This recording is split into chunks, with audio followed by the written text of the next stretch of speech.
নমস্কার, আমি রিয়া।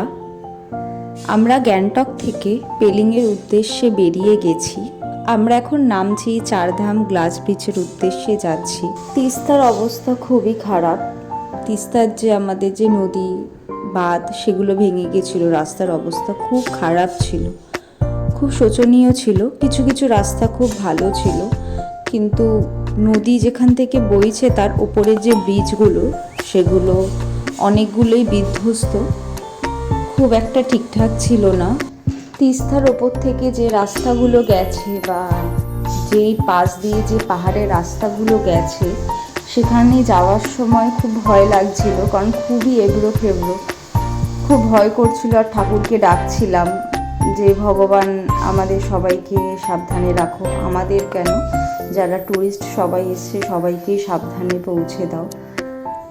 তারপরে ওই রাস্তাগুলো পেরিয়ে যখন ভালো রাস্তায় আসি পাহাড়ের গা বেয়ে, তখন দূরের পাহাড়গুলোতে মেঘ জমে আছে, এত দেখতে ভালো লাগছে, মনটা শান্তি হয়ে গেছে, ভয়টাও কেটে গেছিলো সেই মুহূর্তে। খুব আনন্দ লাগছিল আর খুব খুশিও হচ্ছিল।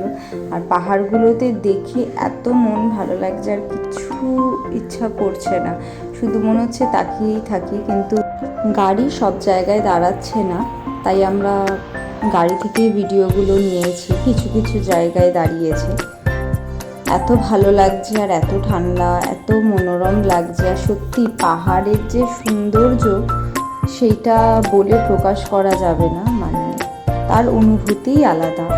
তোমরা ভিডিওটা দেখতে থাকো, ভিডিওটা খুব ভালো লাগবে দেখতে।